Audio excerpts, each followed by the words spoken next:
బ్రహ్మరిషి పత్రి సార్కి, రాజ్యలక్ష్మి మేడంకి, తటపతి వీరరాఘవరావు సార్కి ధన్యవాదాలు.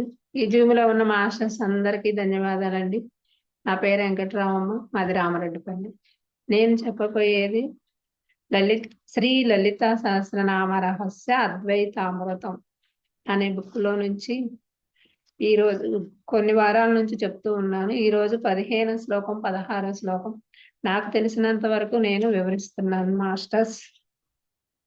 లక్ష్య రోమ లతాధారత సమున్నేయ మధ్యమ స్తనభార దళన్ మధ్య పట్టబంధవళి త్రయ. అంటే అమ్మా, నీ నాభి నుండి లక్ష్యంతో పయనిస్తున్న రోమలతలకు చన్నటి నీ నడుము ఆధారము, స్తనభారం వలె వంగుతున్న నీ సన్నని నడుముకు ఆధారముగా 3 ముడతలుగా పట్టబద్ధములు ఉన్నవి తల్లి. అమ్మ ఎక్కడ అమ్మలో ఉన్నది ప్రతిదీ కూడా, అణువు కూడా ఎంతో నాభి నుండి లక్ష్యంతో ప్రయాణిస్తున్న ఆమె రోమలతల నుంచి సన్నటి ఆమె నడుము స్థానం భారము వలె వంగుతుందంట. ఆ సన్నని నడుముకు ఆధారంగా 3 మడతలుగా పట్టబంధాల్లా ఉన్నాయి తల్లి అని చెప్తున్నారు. అనాహత చక్రం యొక్క స్థానాన్ని ఈ శ్లోకం వర్ణిస్తుంది. ఈ శ్లోకం అంతా కూడా అనాహత స్థానానికి సంబంధించే ఉంది. నాభి నుండి బయలుదేరే రోమలతలకు లక్ష్యంగా చేసుకొని పైకి వెళ్ళినప్పుడు భారంగా ఉన్న మన స్థనాలకు రవికతో 3 ముడులు వేసి బంధించే స్థానమే అనాహత చక్రం యొక్క స్థానము. ఈ అనాహత చక్రానికి ఎన్నో పేర్లున్నాయి. ఇప్పుడు చక్రాలు అని పెట్టుకున్నాక అనాహత చక్రము అన్నాము. ఇంతకు ముందు ఎదురు రొమ్ములు అనేవాళ్ళు, అక్కడే భగవంతుడు ఉన్నాడు, అక్కడే ఆత్మ ఉంది, అక్కడే బుద్ధి ఉంది అని తెలియనప్పుడు అలా అనుకునేవాళ్ళం. కానీ ఇప్పుడు ఈ ధ్యాన మార్గంలోకి వచ్చాక ఆ చక్రం అనాహత చక్రము. ఆ చక్రంలోనే భగవంతుడు ఉంటాడు. అందుకనే ఆ చక్రానికి చాలా గొప్ప స్థానం అది. ప్రతి ఒక్కళ్ళకి కూడా భగవంతుడు ఉండే స్నానం అనాహత చక్రమే. ఆ చక్రాన్ని మనం ఎంతో శుద్ధిగా ఉంచుకోవాలి. మనం భగవంతుడు ఉన్నప్పుడు మనం ఎంతో బాగా ఉంచుకోవాలి. మరి భగవంతుడు ఉంటాడు అని మనం ఇంట్లో పూజా మందిరాన్ని ఇవన్నీ ఎలా నీట్గా ఉంచుకుంటామో, గుడికి వెళ్ళినా ఎంత శుద్ధి చేసుకొని ఎంతగా మంచిగా వెళ్తాము. ఇవాళ గుడికి వెళ్ళాలి, ఇంట్లో మాంసాలు వండుకోకూడదు, ఇవన్నీ చేయకూడదు అని ఇల్లు తుడుచుకుంటాం, కడుక్కుంటాము, అన్నీ నీట్గా చేసుకుంటాం, స్నానాలు చేసి అన్ని నీట్గా చేసుకుంటాము. మరి గుడిలోనే దేవుడు ఉన్నాడు అని అంత శుభ్రంగా చేసుకొని వెళ్తున్నాము. మరి ఇంట్లో పూజ చేసుకోవాలి, పండగ వచ్చింది అని కూడా ఆ రోజు ఎంత నీట్గా చేసుకుంటాము. ఏ మాంసాలు వండము, అన్ని నీట్గా చేసుకుంటాము. కానీ మరి మన లోపల ఉన్న అనాహత చక్రంలో భగవంతుడు ఉన్నాడు. అలాంటప్పుడు మరి ఆ భగవంతుడు ఉన్న చక్రాన్ని మనం ఎంత శుభ్రంగా ఉంచుకోవాలి, ఎంత మంచిగా మార్చుకోవాలి. మనకి తెలిసిన దగ్గర నుంచైనా మనం మంచి ఆహారం తీసుకోవాలి. అనాహత చక్రంలో ఉన్న భగవంతుడు మెచ్చుకోవాలి అంటే మనం ఆహార నియమాలు మంచిగా పాటించాలి. భగవంతుడు చెప్పినట్లు ఆహార నియమాలు పాటించి ధ్యానం చేసుకుంటూ పుస్తకాలు చదువుకుంటూ గురువులు చెప్పినవన్నీ ఆచరణలో పెట్టుకొని ఆచరిస్తూ ఉంటే ఆ భగవంతుడు ఎంతో ఆనందిస్తాడు. గుడికి వెళ్ళి పూజలు చేస్తే మనం శరీరంతో ఆనందిస్తాము, లోపల ఉన్న అనాహత చక్రంలో ఉన్న భగవంతుడు చెప్పింది ఆనందంగా ఉంటుంది. చెప్పింది కనుక మనం ఆచరిస్తే ఆ భగవంతుడు ఎంతో ఆనందిస్తాడు. మనం శరీరానికి సంబంధించిన ఆనందం కన్నా కూడా లోపల ఉన్న భగవంతుడు ఆనందిస్తే అదే మనతో వచ్చేది కూడా. ఆ దానికోసమే మనం తపన పడాలి. ఇప్పుడు చూడండి, శుక్రవారం వస్తే గుడికి వెళ్తాం, శనివారం వస్తే గుడికి వెళ్తాము. వెళ్ళొచ్చు, తప్పేం లేదు. గుడిలోకి వెళ్ళినా కానీ అక్కడ కూడా కూర్చొని ఆ భగవంతుడి సన్నిధిలో నా లోపల ఉన్న చక్రాలను నేను శుద్ధి చేసుకోవాలి. నేను మార్చుకోవాలి, నేను మారాలి, నేను ఎన్నో తెలుసుకోవాలి అని ఆ భగవంతుడి దగ్గర కూడా మనం ధ్యానం చేస్తే ఆయన మనకి ఏదో ఒక రకంగా హెల్ప్ చేస్తాడు. అంటే స్వయంగా వచ్చి ఆయనే చేయటం అని కాదు. ఎవరి ద్వారానో ఒకళ్ళ ద్వారా మనకి ఏం కావాలో, మనం ఏం నేర్చుకోవాలో అవి చెప్పిస్తాడు. మనం ఎదగాలి అని తపన ఉంటే భగవంతుడు మనకి ఖచ్చితంగా హెల్ప్ చేస్తాడు. గుడికెళ్ళి మనం చేసేది అవే చెయ్యాలి. కానీ మనం గుడికెళ్తే దేవుడి దగ్గర ఏం చేస్తాము? కోరికలు కోరుకుంటాము. మనకు కావాల్సిన కోరికలు కావాలని కోరుకుంటాం. కానీ కష్టపడి భగవంతుడు చెప్పినయన్నీ మనం ఆచరించాలి అని తెలియనప్పుడు తెలీదు. మనం గుడికెళ్తే దేవుడు అన్నీ ఇస్తాడులే ఇంక మనకి ఏముంది అనుకుంటాము. మనం పూజ అంతా మంచిగా చేయాలి, ప్రసాదాలన్నీ పెట్టాలి, భగవంతుడు మెచ్చుకుంటాడు అనుకుంటాము. భగవంతుడు చెప్పినవి కూడా మంచిగా చేస్తే ఇంకా బాగా మెచ్చుకుంటాడు. అందుకనే మనం ఇప్పుడు తెలుసుకున్న దగ్గర నుంచి కూడా ఆయన చెప్పినయన్నీ మనం ఆచరణలో పెట్టుకుంటే ఎంతో ఎదుగుతాము. నిజానికి ఈ వర్ణన ఒకానొక స్త్రీమూర్తికి సంబంధించింది కాదు. ఈ ఎదురు రమ్ములు ఇవన్నీ కూడా మనం ఏమనుకుంటాము అంటే ఒక్క ఆడవాళ్ళకే ఇస్తాము అనుకుంటాము. కానీ మగవాళ్ళల్లో ఉంటుంది, పురుషుల్లో ఉంటుంది, స్త్రీల్లో ఉంటుంది. స్త్రీ తత్వం సగం ఉంటుంది, పురుష తత్వం సగం ఉంటుంది. ప్రతి ఒక్క స్త్రీలో మానవుల్లో 2 ఉంటాయి. అందుకనే శివుడికి చూపిస్తారు కదా! సగం స్త్రీ రూపంగా, సగం పురుషుడు రూపంగా. అలానే మనకి కూడా మన లోపల స్త్రీ తత్వం, పురుష తత్వం అనేవి 2 ఉంటాయి. శరీరంలో అనాహత చక్రానికి ఎలా గుర్తించాలో సాధకుడైన అగస్త్యునకు దత్వదర్శి అయిన హయగ్రీవులు వారు బోధించిన పరమ పవిత్రమైన సందేశం. బాగా సాధన చేసిన అగస్త్య మహామునికే హయగ్రీవులు వారు బోధించారంట అనాహత చక్రం గురించి. మరి అంత గొప్ప గొప్ప గురువులే వాళ్ళకి ఇంకొక గురువు వచ్చి వాళ్ళకు బోధిస్తున్నారు. అలానే మనం కూడా ఒక గురువుని పట్టుకోవాలి. శరీరం ఉన్న గురువుని పట్టుకుంటే ఆయన చెప్పినయన్నీ మనకు కూడా ఏదో ఒకటి అన్నీ వాళ్ళు చెప్పినయన్నీ మనం పాటించకపోయినా మనకు అవసరమయింది ఆ గురువు చెప్పిన దాంట్లో ఖచ్చితంగా మనకు దొరుకుతుంది. అందుకనే శరీరం ఉన్న గురువుని పట్టుకొని ఆయన చెప్పినయి ఆచరిస్తూ ఉంటే మనకి కూడా జ్ఞానం పెరుగుతూ ఉంటుంది. గొప్ప గొప్ప యోగీశ్వరులే గురువుని ఎతుక్కుంటున్నారు. అలాంటప్పుడు ఇంక మనమెంత? మనం కూడా అలానే ఒక గురువుని పట్టుకుంటే మనం కూడా ఎదుగుతాము. చూడండి ఆంజనేయ స్వామి ఉన్నారు. రాముల వారి దగ్గర నేర్చుకుంటారు. శివుడి దగ్గర నేర్చుకుంటారు. శివుడి దగ్గర బ్రహ్మ కూడా నేర్చుకుంటారంట. ఇలా ప్రతి ఒక్క మాస్టర్‌కి కూడా గురువులుంటారు. ఆ గురువుల దగ్గర నేర్చుకోవాలి. మనం నేర్చుకుంటేనే ఎదుగుతాము. అందుకనే లలితామాత చెప్తుంది. అన్నింటిలో చూడాలి, అన్నింటిని తెలుసుకోవాలి, అన్నింటిని నేర్చుకోవాలి, అన్నింటిలోనూ ఆచరించాలి. అప్పుడే మనం కూడా ఎదగగలుగుతాము. 16వ శ్లోకం. అరుణాచ అరుణారుణ కౌసుంబ వస్త్రభాస్వత్ కటి తటి రత్న కింకిణీకారమ్య రశన దామ భూషిత. అమ్మా, కటి భాగములో ఎర్రటి పట్టు వస్త్రాలు ధరించి నీవు అరుణ స్వర్ణముతో శోభిస్తున్నావు. ఆ లలితామాతంట అంతకుముందు ఎప్పుడు దేవతలకి ఎరుపు బట్టలు, పసుపు బట్టలు అవే కట్టేవాళ్ళు. ఇప్పుడంటే అన్ని రకాలు కడుతున్నారు. కానీ ఆ లలితామాత ఎప్పుడు ఎరుపు చీరలో అరుణామాతల వర్ణంతో శోభిస్తూ ఉంటుందంట. రత్నాలు, ముత్యాలు ఉన్న ఆభరణాలన్నీ అలంకరించుకొని ఆ ఎర్రటి చీర కట్టుకొని మువ్వలు పొదిగిన వడ్రాణం ధరించి శుద్ధి మెత్తని అడుగులతో కదలాడే సిరుమువ్వల సవ్వడి నీ నడకకు మరింత శోభను చేకూరుస్తుంది తల్లి. సినిమాల్లో చూపిస్తారు చూడండి ఎంతో అందంగా నడుస్తుంది అని.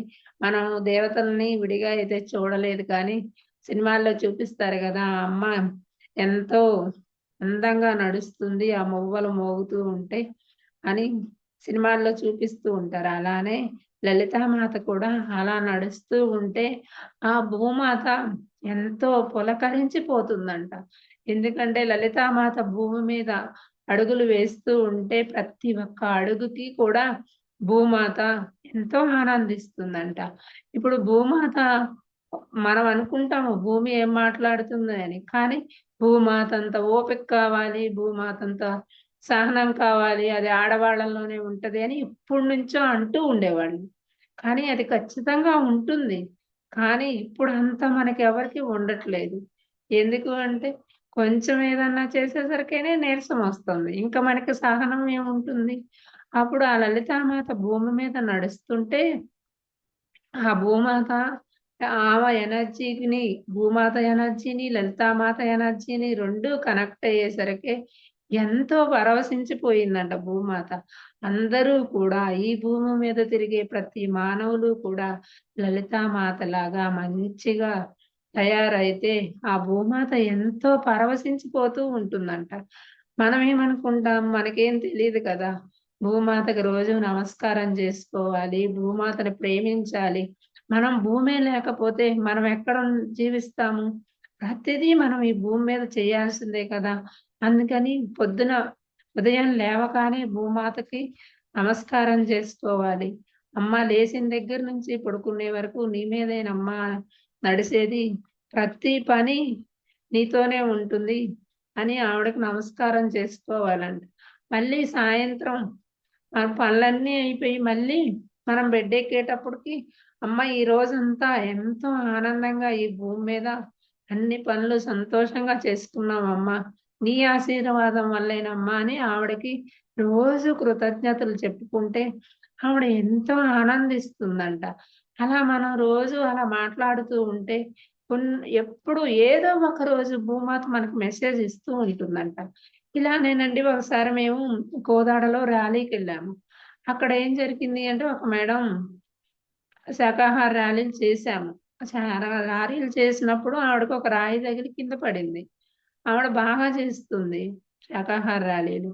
అయితే ఆ భూమాత చెప్పిందంట, "అమ్మ మీ అందరూ ఇంత బాగా శాకాహార ర్యాలీలు చేస్తున్నారు. ఈ భూమి మీద ఈ రక్తపాతాన్ని ఆపాలి కదా! మరి ఆపొచ్చు కదా! మీ అందరూ ఇంత ఎండలో ఇలా తిరుగుతున్నారు" అని ఒక్క సెకండ్‌లోనేనండి అసలావిడ బాగా కనెక్ట్ అవుద్దనమాట ప్రతి మాస్టర్‌కి కూడా. అలా చెప్పిందంట. "నువ్వు మారు అమ్మా నీ పనదే. నువ్వు అందుకే వచ్చావు ఈ భూమి మీదకి" అని చెప్పిందంట. అసలు ఆ మేడం అసలు ఎంత సేపు ఏడిసిందో, అలా లేసి అందరికీ చెప్పింది. భూమాత ఎంత బాధపడుతుందో, ఈ భూమి మీద మానవులందరూ ఇలా తయారయ్యారు అని బాధపడుతుంది. మనందరినీ కూడా ఎలా మారుస్తారో తెలీదు. జీవహింస ఆపాలి అని చెప్తుంది. ఆ అమ్మ ఎంతో బాధపడుకుంటూ, ఏడుస్తూ చెప్పిందంట.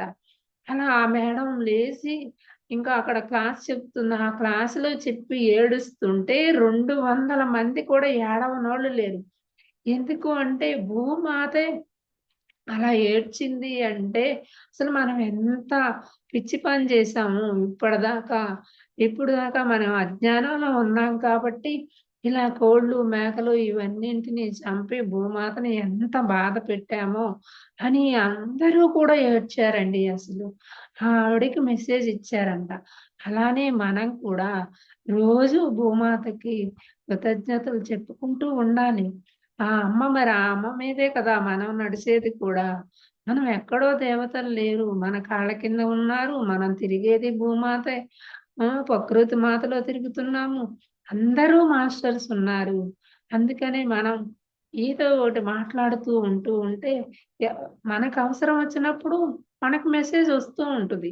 ఎందుకు అంటే మనం నిదానంగా నేర్చుకోవాలి మాస్టర్స్‌తో ఎలా మాట్లాడాలి అంటే భూమి దగ్గర కూర్చొని మనకి ఏ ఆలోచన లేకుండా మనస్ఫూర్తిగా భూమాతకు చెప్పుకోవాలి.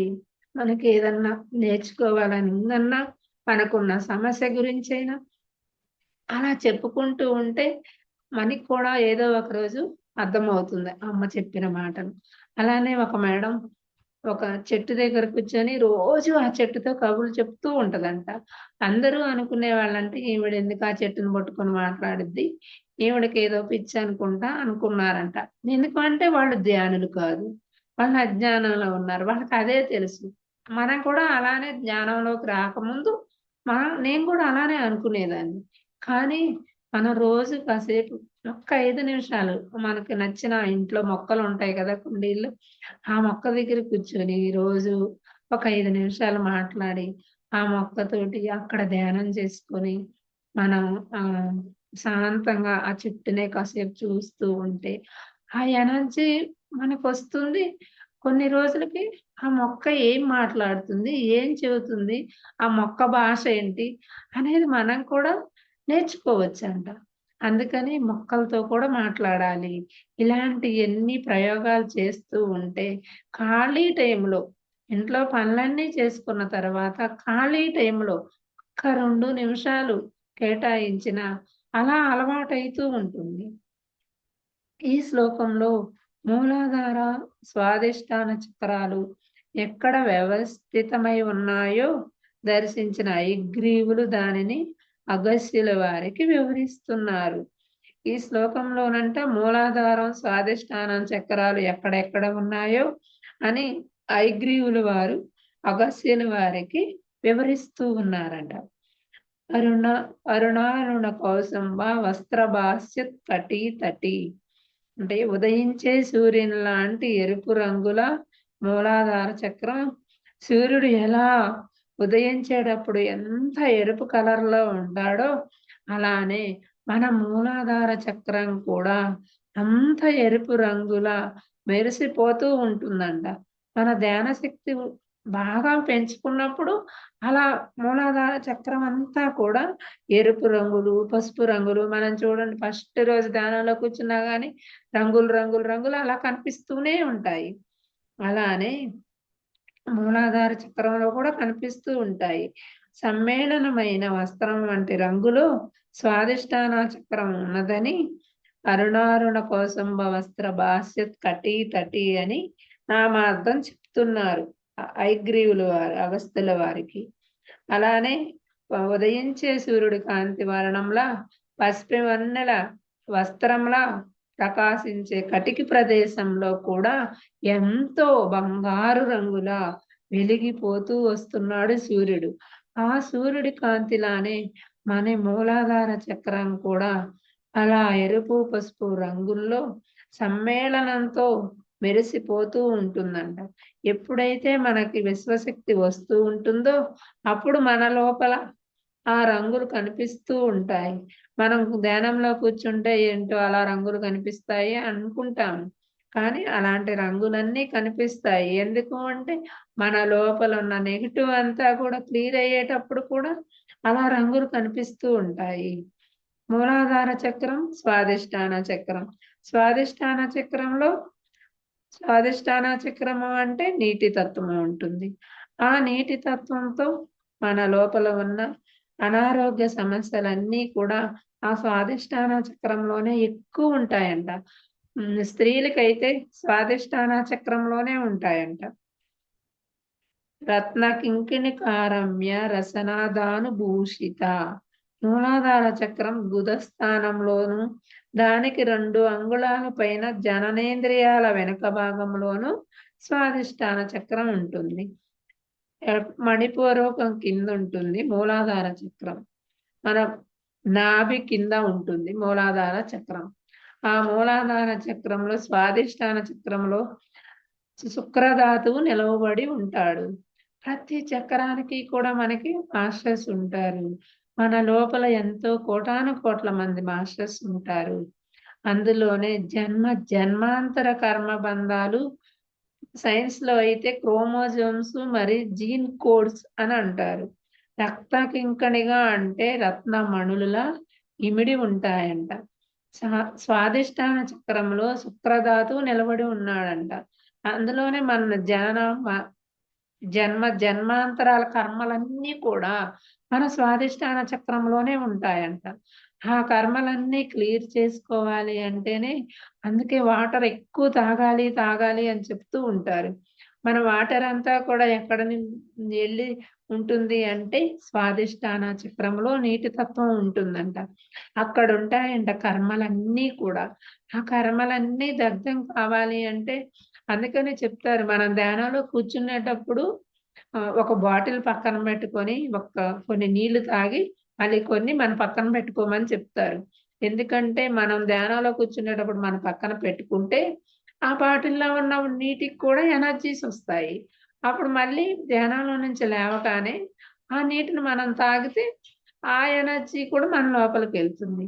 అందుకని అప్పుడు ఆ స్వాధిష్టాన చక్రంలోకి నీటి తత్వమే కాబట్టి ఆ కర్మబంధాలన్నీ తొలగిపోవాలి అంటే మనం సాధన పెంచుకుంటూ ఆహ్, ఆ ఎనర్జీ లెవెల్‌లో ఉన్న నీటిని, ఆహారాన్ని తీసుకుంటూ ఉంటే కర్మబంధాల నుంచి మనం విముక్తులమవుతాము. ఇప్పుడు చూడండి ఇంట్లో కూడా పిరమిడ్ పెట్టుకొని మంచిగా వంట చేసేటప్పుడు వంట గిన్నెల మీద, మంచినీళ్ళు కుండల మీద ఫ్రిడ్జుల మీద అన్నిటి మీద కూడా చిన్న చిన్న పిరమిడ్‌లు పెట్టుకోవచ్చు. ఎందుకంటే మన ఇంట్లో ఎనర్జీ లెవెల్ పెరుగుతూ ఉంటుంది. ఆహార పదార్థాలకు కూడా అలా ఎనర్జీ లెవెల్ పెరుగుతూ ఉంటుంది. ఇప్పుడు అందరూ ఇళ్లల్లో అందరూ ధ్యానం చెయ్యరండి. ఒక్కళ్ళే చేస్తారు. కొంతమంది ఇళ్లల్లో అందరూ చేస్తారు. అప్పుడు ఆ ఒక్కళ్ళకేమో అనిపిస్తది ఇంట్లో అందరూ ధ్యానం చేస్తే అందరూ మారితే బావుంటది అని అనుకుంటాం మనం కూడా. అప్పుడు మనం ఏం చేయాలి అంటే ఆహారం వండేటప్పుడు మనం స్నానం చేసి మన లోపల ఎలాంటి నెగెటివ్ ఎలాంటి ఆలోచన లేకుండా ఆ వంట చేసినంత సేపు కూడా లలితా సహస్రనామాలు చదువుకోవటం కానీ, మంచిగా ఈ ఆహారం తిన్న వాళ్ళు ధ్యానులు కావాలి, శాకాహారులు కావాలి, ఈ ఆహారానికి మంచి ఫుడ్‌కి అలవాటు కావాలి అన్న ఆలోచన మనలో ఉండాలంట. ఎప్పుడు పత్రి సార్ అదే చెప్పేవాళ్ళు. ఆహారం వండే వాళ్ళ ఆలోచన ఎలా ఉంటే, ఆ ఆహారం కూడా అలానే ఉంటుంది. అందుకని నువ్వు ఎంత నియమ నిబంధనలతో ఉన్నావో, ఆ ఆహారంలో కూడా అంత ఎనర్జీ పెరుగుతుంది. అది తిన్నప్పుడే అందరూ మారతారు అని పత్రి సార్ ఎప్పుడూ చెప్తారు. ధ్యానమహా చక్రానికండి అక్కడ చుట్టుపక్కల ఉన్న గ్రామాలందరినీ కూడా సారు భోజనానికి రమ్మనేవాళ్ళంట. ఆ 11 రోజులు కూడా చుట్టుపక్కలున్న తండాలో ఉన్న వాళ్ళందరూ కూడా భోజనానికొచ్చేవాళ్ళు. అక్కడున్నోళ్ళు అనుకునేవాళ్ళు వీళ్ళందరినీ ఎందుకు సారు ఇలా భోజనాలకు పిలుస్తారు. వీళ్ళు శాకాహారులు కాదుగా అని అనుకుంటారు. మనం చేసే తప్పు కూడా అదే. ఎవరన్నా వస్తే వాళ్ళు శాకాహారులు కాదుగా. వాళ్ళు తాగిన గ్లాసులో మనం తాగకూడదు. అలా అనుకుంటాము. అయన్నీ తప్పు అసలు. పత్రి సార్ ఏం చెప్పేవాళ్ళంటే, మనం భోజనం పెట్టాలి. శాకాహారులకు కాదు భోజనం పెట్టేది. శాకాహారులు కాని వాళ్ళకి మనం భోజనం పెట్టాలి. అప్పుడు మనం తిన్న భోజనంలో ఉన్న ఆ ఎనర్జీస్‌ని, ఆ శక్తిని వాళ్ళకెళ్ళినప్పుడు, వాళ్ళు తిన్నప్పుడు, అప్పుడు వాళ్ళలో మార్పొస్తది. అందరికీ రాకపోయినా 10 మందిలో ఒక్కడికొచ్చినా చాలు. మనకప్పుడు ఎంతో ఆనందంగా ఉంటది అని సార్ చెప్పేవాళ్ళు. అలా ధ్యాన మహాచక్రాలన్నిటికండి 2012 నుంచి కడతాల్లో జరుగుతుంది. అప్పటి నుంచి కూడా అందరిని పిలిసేవాళ్ళంట. పిలిసేవాళ్ళు. మేము కూడా ఎళ్ళేదాన్ని ప్రతి సంవత్సరం. ఒక్క సంవత్సరం మిస్ అయ్యానేమో. ప్రతి సంవత్సరం ఎళ్తాను. ఉన్నన్ని రోజులు సేవ చేస్తాను. అక్కడ ఎందుకిలా వస్తారు అనంటే, సార్ ఇలా రమ్మన్నారు అని చెప్పారు. అలా ఇప్పుడు వాళ్ళు 2012 నుంచి ఇప్పటి వరకి ప్రతి సంవత్సరం అక్కడ భోజనం చేస్తుంటే, ఆ వచ్చే వాళ్ళల్లో సగం మందికి ఎక్కువ మంది మార్పొచ్చిందంట. వాళ్ళందరూ ధ్యానం చేస్తున్నారంట. పత్రి సార్ మనని భోజనానికి పిలుస్తున్నారు. మనం కూడా ఎంతో కొంత ఆ ధ్యాన మహాచక్రంలో చందా ఇవ్వాలి. మన కర్మలు కూడా దగ్ధం చేసుకోవాలి అని సగం కన్నా ఎక్కువ మందికి అలాంటి మార్పొచ్చిందంట. మొన్న ధ్యాన మహాచక్రం ముందు ఒకసారి దామోదర్ రెడ్డి గారు మా ఊరొచ్చి క్లాస్ చెప్పారు. ఆయన ఆ రోజు ఆ క్లాస్‌లో చెప్తున్నారు. సార్ చెప్పే దాంట్లో ఎంతో అర్థం ఉంటది. మనం అర్థం చేసుకోవాలి. అందుకని సారు అలా భోజనానికి పిలిస్తే మేము గూడా అలానే అనుకున్నాము అని ఆ సార్ కూడా అన్నారు. అక్కడ ఉన్నోళ్ళందరూ అలానే అనుకున్నారు. మనం ఏదో ఫస్ట్ నుంచి తిననోళ్ళలాగా. అదే గదా! మనం అలాంటివి నేర్చుకోవాలి. అలాంటివి మారాలి. అలానే అలా మారి వాళ్ళందరూ సందాలు ఇవ్వటం, అక్కడికి వచ్చి సేవ చేయటం, ధ్యానానికి రావటం, క్లాసులు వినటం అలా చేస్తున్నారంట. వీళ్ళల్లో ఎంత మార్పు వచ్చింది. ఇన్ని సంవత్సరాల నుంచి వస్తున్నారు కాబట్టి మార్పు వచ్చింది. ఎందుకు అంటే అక్కడ పెట్టే ఆహారం అలాంటిది. పత్రి సార్ చెప్పింది ప్రతిదీ జరుగుతూనే ఉంటుంది. అందుకనే అక్కడ ఆహారం పదార్థాలన్నీ ఎలా వండుతారో నియమ నిబంధనలతోటి మన ఇంట్లో కూడా మనం అలా ప్రయత్నం చేస్తే మన ఇంట్లో వాళ్ళలో కూడా ఎంతో కొంత మార్పొస్తది. మనకు కూడా అర్థమవుతుంది. మనం అలా ప్రయత్నించి చూడాలి. అందుకనే మనం మారాలి. మనం మారితేనే అలాంటియన్నీ చేస్తాము. అందుకే అంటారు పద్మా మేడం అంటుంది. జక్కా పద్మా మేడం ఆడవాళ్ళు ఇంట్లో ధ్యానం చేస్తే మనమన్నీ పాటించి మనం చేసే వంటకి ఇలాంటివన్నీ చేస్తూ మంత్రాలు, వంట చేసినంత సేపు దేవుడి పాటలు, ఆహ్, దేవుడితో ఉన్నట్లుగానే మనం వెంకటేశ్వర స్వామి పాటలు ఇవన్నీ కూడా ఫోన్‌లో పెట్టుకొనైనా మనం అందులో లీనమైపోయి వంట చేసి పెడితే ఆ దేవతల ఎనర్జీ కూడా ఆ వంటకు పడుతుంది. అప్పుడు మన లక్ష్యం నెరవేరుతుంది అని పద్మా మేడం కూడా ఎన్నో సార్లు చెప్పింది. అందుకని అలా చేసినప్పుడు ఆ ఇంట్లో మారినోళ్ళ ఆనందం చాలా బాగుంటుంది. అందుకనే మనం కూడా తెలిసిన వాళ్ళందరికీ ఇలా చేయండి. చేయకపోనివ్వండి. మనకు తెలిసింది మనం 10 మందికి చెప్పాలి. మనం ఆచరించాలి. మనం ఆచరిస్తే మనని చూసి ఆటోమేటిక్‌గా వాళ్ళు గూడా ఆచరిస్తారు. స్వాదిష్టాన చక్రం జలతత్వంతో కూడుకొని రమ్య రస నాదానుభూషిత మానవులను కర్మబంధాలను రత్నాలుగా ధరించి ఉంది. స్వాదిష్టాన చక్రంలో జలతత్వంలో కూడుకొని ఉన్నాయంట. రత్నాలుగా ధరించి ఉన్నాయంట. కర్మ బంధాలు కూడా రత్నాల్లానే ఉంటాయంట. ఎందుకు అంటే మనం వాటిని నమ్ముతాం కాబట్టి మన స్వాదిష్టాన చక్రంలో ఆ కర్మలన్నీ కూడా రత్నాలుగా ధరించి ఉందంట. ఆ రత్నాలన్నిటిని కూడా వజ్రాల్లా మనం మెరుగుపెట్టాలి. సాధన చేసి వాటన్నింటిని కూడా కర్మబంధాల నుంచి విముక్తులం కావాలి అంటే సాధన చెయ్యాలి. సాధన చేస్తేనే ఆ కర్మలన్నీ తొలగిపోతాయి. మనం ఒక గంట, అర్ధగంట సాధన చేశామనుకోండి, ఏం తొలగిపోతాయి? ఏమీ తొలగిపోవు. అందుకనే సాధన రోజు 3 గంటలు చేస్తుంటేనే మనకున్న ఈ కర్మ బంధాలన్నీ కూడా తొలగిపోతూ ఉంటాయి. కర్మ బంధాలు అని ఎందుకు వర్ణించారంటే, వాటిని తొలగించటం మరి నశింపచేయటం ఏ దేవత యొక్క వశంలో కూడా లేవు. ఏ దేవుడు కూడా మనని ఆ బంధాల నుంచి బయట పడేయలేరు. ఎందుకు అంటే శ్రీకృష్ణ భగవానుడు వాళ్ళ కొడుకుకే చేయలేదు. ఇంక మనకేం చేస్తాడు? అందుకనే మనని కూడా ఈ కర్మ బంధాల నుంచి, మీ కర్మల నుంచి మీరే బయటపడాలి. బయటపడాలి అంటే శ్వాస మీద ధ్యాస ధ్యానం చేయాల్సిందే. మనం ఎక్కడికెళ్ళినా, ఎన్ని జన్మలెత్తినా కానీ, ఆ కర్మలనేయి ఉంటే ఖచ్చితంగా మళ్ళీ మనం భూమి మీదకే రావాలంట. కర్మలు దగ్ధం చేసుకోవాలి అంటే ఏ భూమి మీదకే రావాలంటండి. ఏ లోకంలోనూ కర్మలు దగ్ధం అవ్వవంట. భూమి మీదే మానవ శరీరం తీసుకొని వచ్చితేనే ఈ కర్మలన్నీ దగ్ధం అవుతాయంట.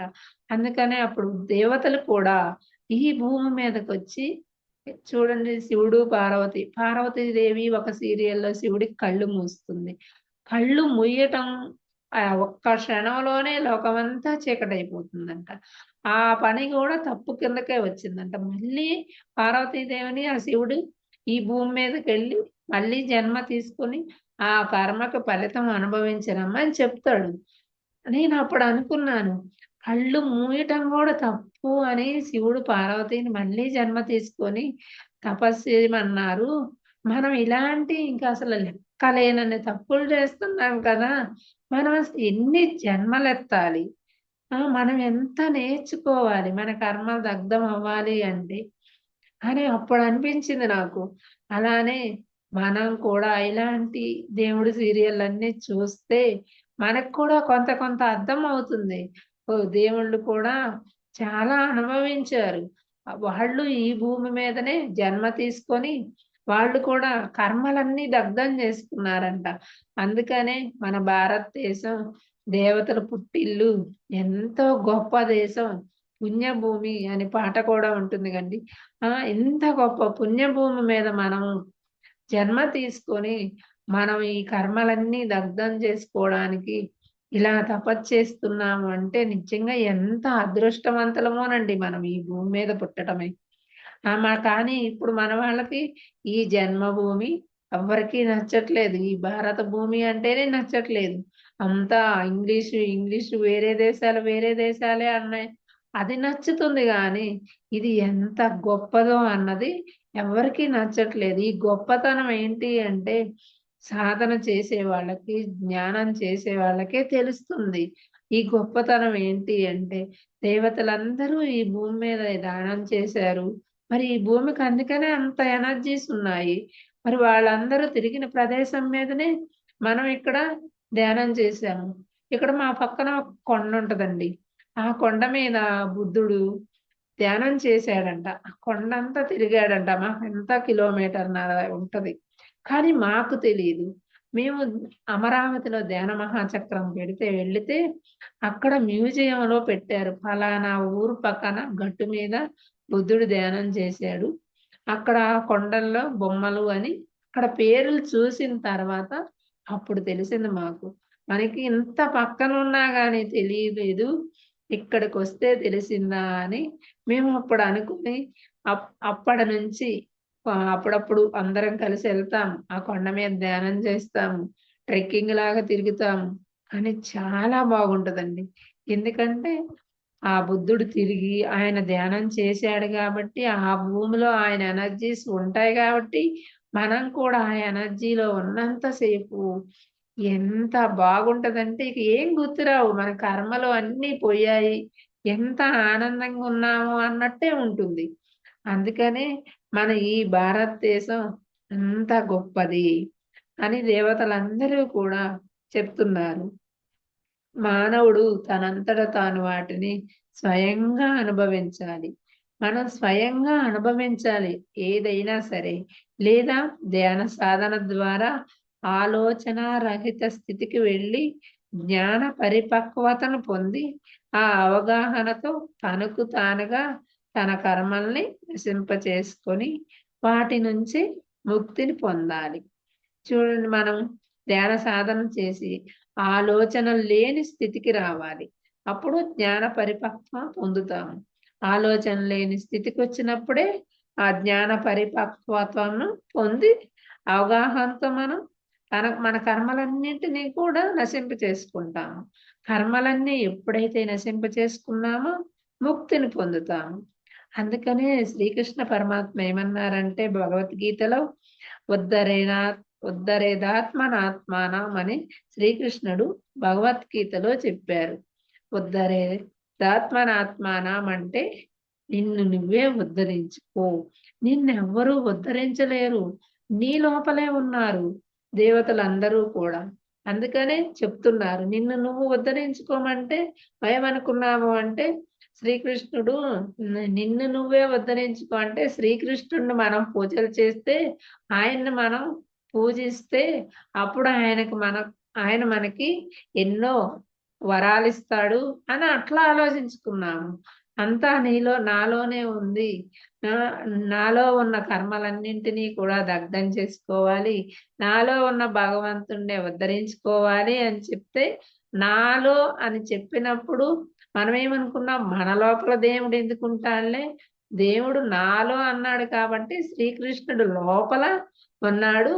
అందుకని శ్రీకృష్ణుని పూజిస్తే శ్రీకృష్ణుడికి కొబ్బరికాయలు కొడితే ఆయన మన కోరికలు తీరుస్తాడు అని మనం శ్రీకృష్ణుడి దగ్గరికెళ్ళి అలా చేసేవాళ్ళం. అందుకనే ఆ అర్థం చేసుకునే విధానంలో కూడా ఉంటుందంట. అందుకనే శ్రీకృష్ణ పరమాత్మ ఒకసారి పరీక్ష పెట్టాడంటండి. ఆయన ఏం చేశాడంటే రుక్మిణికి, సత్యభామకి వీళ్ళందరికీ ఒక పరీక్ష పెడదాము అని, నాకు బాగా తలనొప్పి పుడుతుంది అని రుక్మిణిని సత్యభామని పిలిచి మీరు బాగా ఒక బురద మట్టిని తొక్కి అది తీసుకొచ్చి నా తలకు పట్టండి, నా తలనొప్పి పోయిద్ది అని అడిగాడంట. వాళ్ళు అన్నారంట, వామ్మో శ్రీకృష్ణ భగవానుడికి ఇంత గొప్ప యోగీశ్వరుడికి ఆ బురద మట్టి తీసుకొచ్చి పూస్తే నాకే పాపం వస్తుంది, మేము ఆ పని చెయ్యము అన్నారంట. అయితే నారదుడు ఉన్నాడంట ఇక్కడ. అయితే నారద, నువ్వు తీసుకొచ్చి ఆ బురద మట్టిని బాగా తొక్కి నువ్వు తీసుకొచ్చి నా తలకు పట్టించు, నా తలనొప్పి తగ్గుతుంది అని అన్నాడంట. నారదుడు అన్నాడంట, అపచారం దేవా, నేనంత తప్పు చేయలేను నేను అన్నాడంట. కానీ వాళ్ళు బురద తొక్కి భగవంతుడికి తెచ్చి రాస్తే తప్పు అనుకుంటున్నారు, ఆయన పరీక్షనే అనుకోవట్లేదు. అయితే గోపికలందరూ అక్కడ నందనవనంలో ఉంటే వాళ్ళకి చెప్పాడంట శ్రీకృష్ణుడు వారికి, ఇలా బురదను తొక్కి అది తీసుకొచ్చి ఆయన తలకు పట్టిస్తే తలనొప్పి తగ్గుతుందంట అని చెప్పారంట. అప్పుడు వాళ్ళు ఏమీ ఆలోచించలేదంట. గోపికలకి ఆ బురద మట్టిని బాగా తొక్కి దాన్ని తీసుకొచ్చి మా దేవుడికి ఇంత తలనొప్పి వచ్చింది, మనం ఏం చేసైనా సరే ఆయన తలనొప్పిని మనం తగ్గించాలి, అప్పుడే ఆయన మంచిగా ఆరోగ్యంగా ఉంటాడు అని వాళ్ళు ఆలోచించారు. అని వాళ్ళు ఏం చేశారు, ఇంకా అలా ఆలోచించి ఆ మట్టిని బాగా తొక్కి తీసుకొచ్చి గోపికలు శ్రీకృష్ణ పరమాత్మకి రాశారంట. అప్పుడు ఆయన అన్నాడంట, మీరేమో అది తప్పు అనుకున్నారు, అది కర్మ అనుకున్నారు, తప్పు అనుకున్నారు. గోపికలు ఏం ఆలోచించారు, నా బాధను మీరు ఆలోచించలేదు, మీరు ఆ బురద మట్టిని తొక్కి నాకు రాస్తే తప్పు అనుకున్నారు, మీరు శరీరం వరకే ఆలోచించారు. గోపికలు ఏం ఆలోచించారు, నా లోపల ఉన్న బాధను ఆలోచించారు. అది ఏం చేసైనా సరే ఆ భగవంతుడికి లోపల ఉన్న బాధను తగ్గించాలి అనే ఆ తపనతోటి వాళ్ళు ఆ బురదను అలా చేసి నాకు తెచ్చి రాశారు. మరి ఇప్పుడు ఎవరు గొప్పవాళ్ళు? మరి నీకు గోపికలంటేనే ఇష్టము అని చెప్తున్నారు కదా అని నన్ను అంటారు. మరి ఎందుకు ఇష్టము అంటే, వాళ్ళు ఆలోచించే విధానం అలా ఉంది కాబట్టి నాకు వాళ్ళంటే ఇష్టము. అందుకనే మనం కూడా ఆ గోపికలు ఎలా ఆలోచించారో మనం కూడా అలా ఆలోచిస్తే భగవంతుడి గురించి మనం కూడా ఎదుగుతాము. భగవంతుడు మన్ని కూడా అలా ఆలోచించమంటున్నాడు. శరీరానికి కాదు, లోపల ఉన్న బాధను ఆలోచించాలి, లోపల ఉన్న ఆలోచనను ఆలోచించాలి. అప్పుడే మనం భగవంతుడి మార్గంలోకి ఎదగగలుగుతాము. అందుకని మనం ఆలోచించే విధానంలో కూడా ఎన్నో రకాలు ఉంటుంది. అందుకని గురువులు, దేవతలు చెప్పే ఒక్కొక్క మాటకి అసలు అర్థం కాదంటండి. పత్రి సార్ చెప్పినా కూడా రాఘరాజ్ సార్ అంటారు, పత్రి సార్ చెప్పినా కూడా మనకు అర్థం కాదు, దాన్ని చాలా లోతుల్లోకి అర్థం చేసుకోవాలి అంటే పత్రి సార్ రాసిన బుక్కుని ఒక్కొక్క బుక్కుని మనకు అర్థం కాకపోతేనంటండి 10 సార్లు 15 సార్లు అలా చదివితే అసలు ఆ పత్రి సారే ఎందుకు చెప్పారు అనేది మనకి వివరంగా అర్థమవుతుందంట. అలా గురువులు చెప్పిన మాటలకి అన్ని అర్థాలు ఉంటాయంట. అందుకనే మనం పుస్తకం చదివామా అంటే పుస్తకం అయిపోయింది అన్నట్టు కాదు. ఒక్కొక్క పేజీని మనం ఈ మాటకి పత్రి సారి ఎంత వివరణ ఇచ్చారు, ఎంత అర్థం ఉంది అనేది అర్థమయ్యే వరకు చదువుతుంటే మనకు అర్థం అవుతుంటది. ఎన్ని సార్లు చదివితే అన్ని రకాలుగా అర్థమవుతుంటుంది. ఇప్పుడు నేను ఈ లలితా సహస్రనామ శ్లోకాలు కూడా 10 సార్లు చదివాననుకోండి, 10 సార్లు చదివితే 10 సార్లు 10 రకాలుగా అర్థమవుతుంది. అందుకనే పత్రి సార్ చెప్తారు, రాఘరావు సార్ చెప్తారు, ఒక్కొక్క పుస్తకాన్ని, ఒక్కొక్క వాక్యాన్ని మనం ఎన్నో సార్లు చదివితే దాని నుంచి మనకి ఎన్నో అర్థాలొస్తాయి. మనం పుస్తకాలు అలా చదివితే మన మైండ్‌లో కూడా ఫిక్స్ అయిపోతూ ఉంటాయంట. ఎందుకంటే ఒక పాయింట్ తీసుకొని మనం క్లాస్ చెప్పాలంటే అలా చెప్పగలుగుతామంట. అందుకని పుస్తకాలు చదివేటప్పుడు అలా చదవాలి అని చెప్తారు రాఘవరావు సారు. పత్రి సార్ బుక్స్ మాత్రం బాగా చదవాలండి. తులసీ దళంలో చాలా బాగుంటదని రాఘవరావు సార్ రోజు ఉదయం జూమ్‌లో క్లాస్ చెప్తున్నారు. తులసీ దళం 1లో. ఎంత వివరం ఉందోనండి సార్ చెప్తుంటే. పత్రి సార్ రాసిన ప్రతి శ్లోకానికి ఎంత వివరించి చెప్తున్నారో రోజు ఇప్పుడు జూములో. అందుకనే అందరూ జూములో జాయిన్ అవ్వండి. ఆ తులసీదళం 1 బుక్‌లో చెప్తున్నారు 2 రోజుల నుంచి క్లాసు చాలా బాగుంటుంది. అత్రి సార్ ఎన్ని వివరాలు రాసారా! ఇంత వివరంగా చెప్పాలి అంటే అది గురువులకే అర్థమవుతుంది. మనకేం అర్థమవుతుంది? బుక్ చదువుతాం కానీ అందులో ఏం అర్థం కాలేదు. అది ఇప్పుడు రాఘవరావు గారు దాన్ని వివరించి చెప్తుంటే ఆ తులసీదళం 1లో నుంచి దీనికి ఇంత అర్థం ఉందా? ఇంత చెప్పారా పత్రి సార్ అని నాకిప్పుడు అర్థమవుతుంది. అలా గురువులు చెప్పినప్పుడు మనం బుక్ చదువుతుంటే దాని గురించి మనకి చాలా బాగా అర్థమవుద్ది. ఎందుకంటే ఒకసారి ఇన్నాం కాబట్టి సార్ ఇలా చెప్పారు అని ఆ బుక్ అలా చదివితే వేరే బుక్ కూడా మనం అలా చదువుకోవచ్చు. మనకి లోపల తపన ఉండాలి. లేకపోతే తపన లేకపోతే మాత్రం ఏముందిలే అని విని వదిలేసామంటే ఎందుకు ఎక్కదు. చదివితే అలా చదువుకుంటే బాగా అర్థమవుతుందండి. మనం వేరే వాళ్ళకి చెప్పాలన్నా కూడా చాలా బాగా అర్థమవుతుంది. అందుకనే సాధన బాగా పెంచుకోవాలి. పెంచుకున్నప్పుడే పత్రి సార్ చెప్పిన ప్రతి పుస్తకంలోది కూడా మనకు అర్థమవుతుంది. Okay madam. Thank you. ఈ జూమ్‌లో ఉన్న మాస్టర్స్ అందరికీ కూడా ధన్యవాదాలండి.